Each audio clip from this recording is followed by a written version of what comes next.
Welcome to PCM coaching centre. आज के class में प्रायिकता, प्रोबेबिलिटी जो अध्याय 15 पर आधारित है उसके बेसिक पढ़ेंगे। दोस्तों, प्रायिकता के कुछ डिफिनेशन पढ़ने से पहले हम ये जान लेते हैं कि प्रायिकता की उत्पत्ति कैसे हुई है। दोस्तों, प्रायिकता की उत्पत्ति जुए के खेल से हुई है। ठीक है दोस्तों, जुए के खेल से हुई है। 1654 ईस्वी में एक सेलेवियर डिमेरे नामक जुआरी ने कुछ पैसा का प्रश्न इकट्ठा किया था। ठीक है दोस्तों, वो प्रश्न उससे डील नहीं हुआ तो वे जुआरी इटली के गणितज्ञ ब्लेज पास्कल एवं पियरे द फर्मा के पास पहुंचा था। उन्हीं लोगों ने उस जुआरी के सवालों को हल किया, जिसका नतीजा प्रायिकता की उत्पत्ति हुई। ठीक है दोस्तों, तो चलिए हम लोग प्रायिकता के बारे में पढ़ते हैं। देखिए, प्रायिकता एक अवधारणा है जो किसी घटना के घटित होने की निश्चितता के आंकिक मान को दर्शाता है। ठीक है दोस्तों, प्रायिकता में हमेशा दोस्तों संभवतः संयोग, संदेश, संभावना इत्यादि होता ही रहता है। ठीक है दोस्तों, तो चलिए प्रायिकता का सिद्धांत। प्रायिकता सिद्धांत देखिए दोस्तों, प्रायिकता की संकल्पना का विकास पास्कल और फर्मा ने किया था। अब पास्कल, इनका पूरा नाम दोस्तों ब्लेज पास्कल था, अब फर्मा का पूरा नाम पियरे दे फर्मा था। ठीक है दोस्तों, इस विषय पर पहली पुस्तक इतालवी यानी इटली गणितज्ञ, इतालवी मतलब इटली भी इसको कहेंगे। ठीक है दोस्तों, गणितज्ञ जे कोडॉर्न ने 1501 से 1567 में लिखी थी। इस पुस्तक का शीर्षक उन्होंने रखा था book on games of chance Libre D ludo alias था, जो 1663 ईस्वी में प्रकाशित हुई थी। कौन सा दोस्तों? Book on game of chance, ये बुक था जो 1663 ईस्वी में प्रकाशित की गई थी। ठीक है ना दोस्तों, चलिए अब देखिए प्रायिकता से संबंधित कुछ पद हैं। ये प्रयोग, एक्सपेरिमेंट, ऐसा कार्यकलाप जिससे पूर्ण रूपेण परिभाषित परिणाम प्राप्त होते हैं उसे प्रयोग कहते हैं।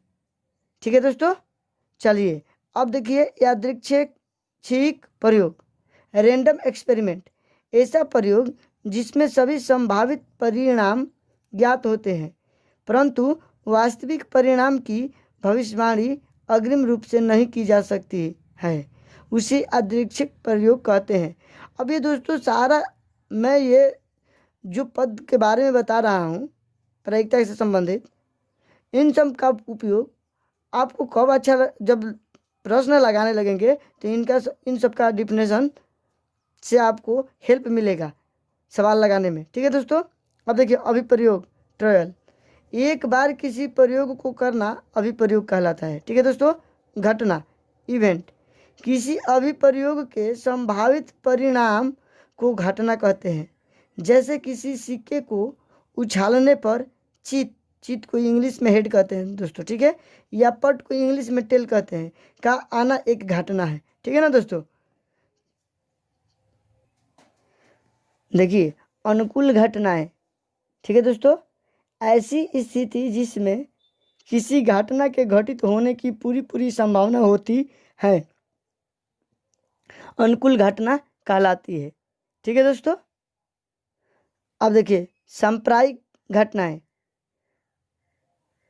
Equally likely events. ठीक है दोस्तों, एक यादृच्छिक प्रयोग का परिणाम सांप्रदायिक कहलाता है।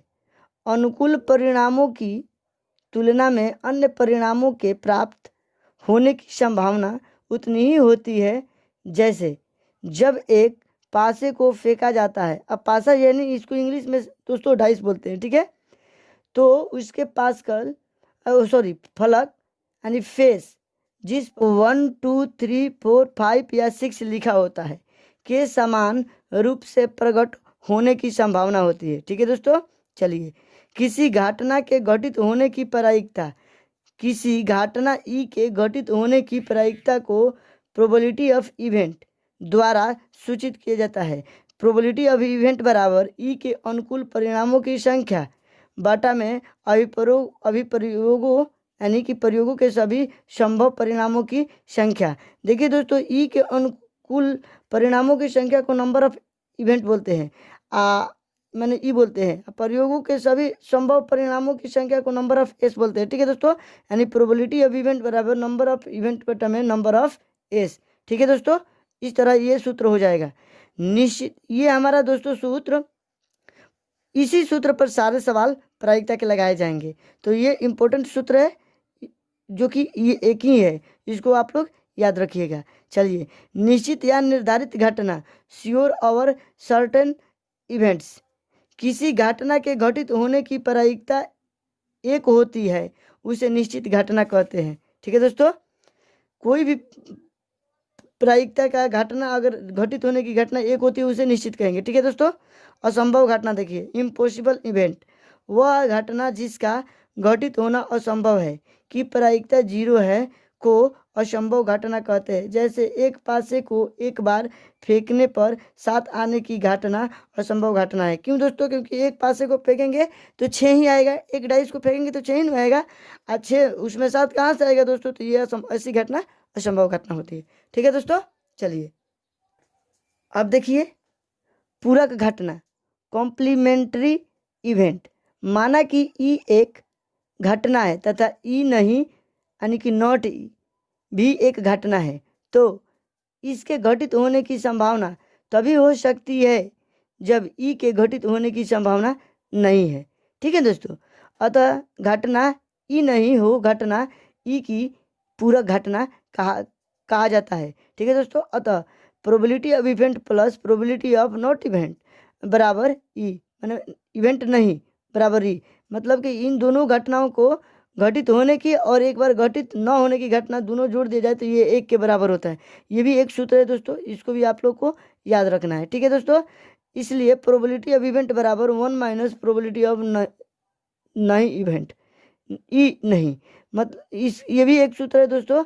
प्रोबेबिलिटी ऑफ इवेंट निकालना होता तो ये सूत्र लगेगा। ठीक है दोस्तों, जिसमें पूरा घटना हो रही हो और नहीं हो रही है, तो हो रही वाली घटना को इसको इससे निकालेंगे, नहीं हो रही वाली घटना को प्रोबेबिलिटी ऑफ ई नहीं के इसको इधर लेके आएंगे तो माइनस में हो जाएगा। इस तरह हमारा दूसरा सूत्र निकल जाएगा। ठीक है दोस्तों, अब मुख्य बातें देख लेते हैं, प्रोबेबिलिटी पढ़ते हैं ना। अभी तो ये तो हम पदों के बारे में बताया दोस्तों, प्रायिकता से संबंधित।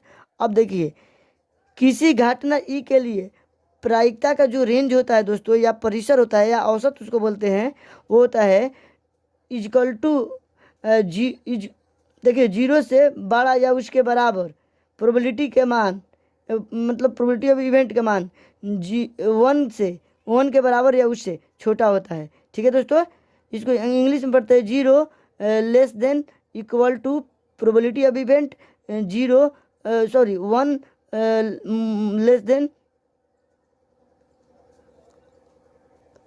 इजकल टू होता है। ठीक है दोस्तों, अब देखिए दूसरा, यदि ई एक असंभव घटना हो तो प्रोबेबिलिटी ऑफ इवेंट बराबर 0 होता है। ठीक है दोस्तों, देखिए तीसरा, यदि ई एक निश्चित घटना है तो प्रोबेबिलिटी ऑफ इवेंट बराबर 1 होता है। अब देखिए दोस्तों चौथा नंबर, देखिए प्रोबेबिलिटी ऑफ ई नहीं की घटना, यहाँ से जो मैंने निकाला था आपको बताया था ना दोस्तों, ये सूत्र 1 माइनस प्रोबेबिलिटी ऑफ इवेंट। अब देखिए कुछ ताश के पर बहुत सारे सवाल पूछे जाते हैं दोस्तों, तो हम ताश के बारे में आपको बता देता हूँ। देखिए 5 नंबर पे ताश के पत्ते, ताश के टोटल पत्ते या दोस्तों क्या होते हैं? 52 होते हैं। ठीक है दोस्तों, तो 52 पत्ते में ब्लैक यानी काले 26 होते हैं और रेड 26 होते हैं। देखिए दोस्तों 26 दूनी क्या होता है? 52। तो मतलब क्या हुआ? ताश के गड्डी यानी कि ताश के पूरे गड्डी में यानी कि पत्ते में 52 पत्ते होते हैं, उनमें 13 काले होते हैं और 13 लाल होते हैं। काले में भी 2 होते हैं दोस्तों। ठीक है दोस्तों, ब्लैक में भी 2 होते हैं। देखिए एक तो स्पैड होता है हुक्म, एक तो काला पान होता है, इसको हुक्म को क्या बोलते हैं? काला पान। और इसको देखिए, अब दोस्तों देखिए ये देखिए, और उसका वजह से दूसरा क्लब होता है, मतलब कि चिड़ी। अब देखिए दोस्तों, तो 13 स्पेड होता है यानी हुक्म होता है, और 13 चिड़ी होता है। देखिए 13 दूनी 26 हो गया, ये 26 वाला तो समझ में आ गया। उसके बाद से देखिए ये दूसरा पार्ट में रेड भी 2 कलरों में होता है। एक तो हार्ट यानी पान, लाल पान इसको बोलते हैं, ये भी 13 होता है। और एक को बोलते हैं डायमंड ईंट, ये भी 13 होता है। तो ठीक है दोस्तों, अब देखिए 52 पत्ती में 4 समूह होता है, 4 समूह होता है ना दोस्तों। कौन कौन? स्पेड, क्लब, हार्ट और डायमंड। तो आप देखिए दोस्तों, इन चारों में एक ही प्रकार के पत्ती होते हैं, लेकिन कलर अलग अलग होता है। तो देखिए A Q J ये हमारा होता है ना दोस्तों, चेहरा वाला पत्ती होता है, चेहरा वाला। ठीक है दोस्तों, ये हमारा चेहरा वाला पत्ती होता है। तो देखिए प्रत्येक में वो कौन सी 13 पत्ती होती है, आपको नाम द्वारा दिखा देता हूँ। देखिए दोस्तों, बादशाह होता है, बेगम, गुलाम, इक्का, 2 3 4 5 6 7 8 9 10, ये टोटल मिलकर कितना हो जाएगा दोस्तों? 13। सभी कलरों में ये 13 पत्ती है। हुक्म में है, चिड़ी में है, पान में है, और उसके बाद से एक और होता है दोस्तों ईंट। तो इन सभी में ये 13 सभी में पत्ती है। ठीक है दोस्तों, तो देखिए अब बादशाह, बेगम और गुलाम ये सब फेस कार्ड है। इस पर एक किसी न किसी के चेहरा होता है दोस्तों, चेहरा वाला पत्ती होता है। ये 3 फेस कार्ड होता है, इनका फेस कार्ड नहीं होता है दोस्तों। ठीक है दोस्तों, अब देखिए फेस कार्ड चेहरा वाला पत्ते 3 गुना 4। अब देखिए दोस्तों, इसमें 3 है पहला कलर। अब देखिए 4 कलर है और 3 फेस कार्ड है, बादशाह, बेगम और गुलाम। तो 3 गुना 4, ये टोटल कितना हुआ फेस कार्ड दोस्तों? 12। अब अगर आपको अलग अलग कलर के लिए बोलेगा तो कितना होगा दोस्तों? 3 फेस कार्ड होगा। ठीक है दोस्तों, उसके बाद से देखिए नंबर कार्ड यानी संख्या वाला पत्ते। संख्या वाला पत्ते दोस्तों 40 होता है, क्योंकि इन 3 को छोड़ दिया जाए इस 13 में तो 10 बचेगा दोस्तों। 1 2 3 4 5 6 7 8 9 10, ये 10 गुना 4 मतलब कि प्रत्येक में 4, ये मतलब कि ताश के गड्डी में 4 कलर होता है ना दोस्तों। तो 1 में 10 है तो 4 में कितना हो जाएगा? 10 चौके 40, ये तो टोटल 40 हमारा नंबर वाला कार्ड हो जाएगा। ठीक है दोस्तों, संख्या वाला पत्ते। उसके बाद देखिए दोस्तों ओनर कार्ड होता है। ओनर कार्ड प्रत्येक में 6 होता है दोस्तों। ओनर कार्ड किसको बोलते हैं? देखिए बादशाह, बेगम, गुलाम और इक्का को ओनर कार्ड बोलते हैं। तो एक में 4 है, तो ताश के गड्डी में 4 कलर है, तो 4 से गुना कर दिया तो कितना है? 16 ओनर कार्ड हो गया। ठीक है दोस्तों, अब देखिए सिक्कों पर आधारित कुछ प्रश्न आता है जो मैंने 6 में बताया हूँ। देखिए दोस्तों, एक सिक्का का बोलेगा तो उसमें क्या आता है? हेड और टेल आता है, 2 ही संभावित आएगा। लेकिन जैसे 2 कॉइन्स के बारे में बोला, 2 सिक्के के बारे में बोलेगा तो उसका कुल अभिप्रभु की संख्या क्या आएगी? 2 पे स्क्वायर कर देंगे 4 आएगी। 3 कॉइन्स को बोलेंगे तो 2 पे कर देंगे 3, तो ये क्या आ जाएगी दोस्तों? 8 आ जाएगी। इस तरह 2 कॉइन्स और 3 कॉइन्स 10 क्लास में इससे ज़्यादा नहीं पूछेगा दोस्तों, इसीलिए मैं इन्हीं दोनों के बारे में बता रहा हूँ। और एक कॉइन्स पहले वाले को हेड और टेल तो आप जानते ही हैं कि एक सिक्का लेकर आप अगर एक बार उछालेंगे तो उसको हेड आएगा, नहीं तो टेल आएगा, यही तो दोस्त आएगा। लेकिन 2 सिक्का को उछालने पर देखिए दोस्तों 4 परिणाम आता है। वो कौन कौन आता है? हेड हेड, एक बार तो हेड हेड आ जाएगा, या हेड टेल हेड आ जाएगा, या हेड टेल आ जाएगा, या टेल टेल आ जाएगा। यही चारों संभावित परिणाम होगा।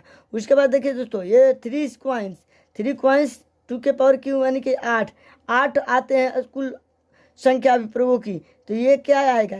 अगर 3 सिक्के को एक साथ भेजेंगे तो तीनों बार हेड आ जाएगा, या हेड हेड टेल आएगा, या हेड टेल टेल आएगा, या हेड टेल हेड आएगा, या टेल हेड हेड आएगा, या टेल टेल हेड आएगा, या टेल हेड टेल आएगा, या टेल टेल टेल आएगा। तो इतना ही 8 ये 3 कॉइन्स को फेंकने पर परिणाम आएगा दोस्तों। अब इसमें क्वेश्चन कैसे लगाएंगे दोस्तों? तो चलिए क्वेश्चन आएगा जब प्रश्नावली हम लगाने लगेंगे तो इस तरह के इससे संबंधित क्वेश्चन आएगा तो आपको लगा कर दिखाऊंगा। ठीक है दोस्तों, अब देखिए पासे जिसको डाइस बोलते हैं। डाइस तो आप लोगों ने देखा होगा दोस्तों, जैसे हम लोग लूडो नहीं खेलते हैं तो उसमें एक गोल रहता है जिसके फलक पर 1 2 3 4 5 6 लिखा रहता है, तो वहीं तो डाइस बोलते हैं, उसी को तो पासा बोलते हैं दोस्तों। तो पासे देखिए, एक पासे को अगर फेंका जाएगा तो क्या आएगा हमारा डाइस? 1 2 3 4 5 6 आएगा दोस्तों। ये कितना? 6 आएगा। लेकिन यदि 2 पासे को एक बार उछाला जाए जाता है तो उनके ऊपरी सतह पर निम्न संख्याएं उपस्थित हो सकती है। अब यदि दोस्तों दो पासे को फेंकेंगे ना, तो दो पासे को फेंकेंगे तो उसका निम्नलिखित परिणाम उपस्थित होता है। देखिए 1 1, अगर दोनों को फेंकेंगे तो हो सकता है कि दोनों 1 1 ही आ जाए या 1 2 आ जाए।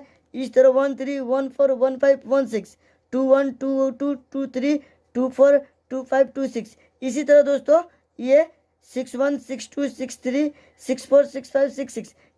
इसका मतलब क्या दोस्तों, टोटल हमारा 36 आएगा। टोटल ये कितना है दोस्तों, 36 आएगा दो पासे को फेंकने पर हमारा परिणाम। तो देखिए दोस्तों 10 क्लास में जितना बेसिक था मैंने आपको लगा दिया और दिखा भी दिया। तो आप लोग अगर दोस्तों मुझसे कोई गलती हो जाए बोलने में, तो मैं भी इंसान हूँ, मेरी गलतियों को नज़रअंदाज कीजिए और आप लोग इसको अच्छे से पढ़िए। हमें उम्मीद है कि आप लोगों को जो भी मैं बताता हूँ समझ में आ जाता होगा। तो आप लोग दोस्तों इन उपरोक्त जो भी मैंने बताया उसको आप लोग कॉपी में नोट कर ले या स्क्रीनशॉट ले ले। नहीं समझ में आ रहा है तो कमेंट करें।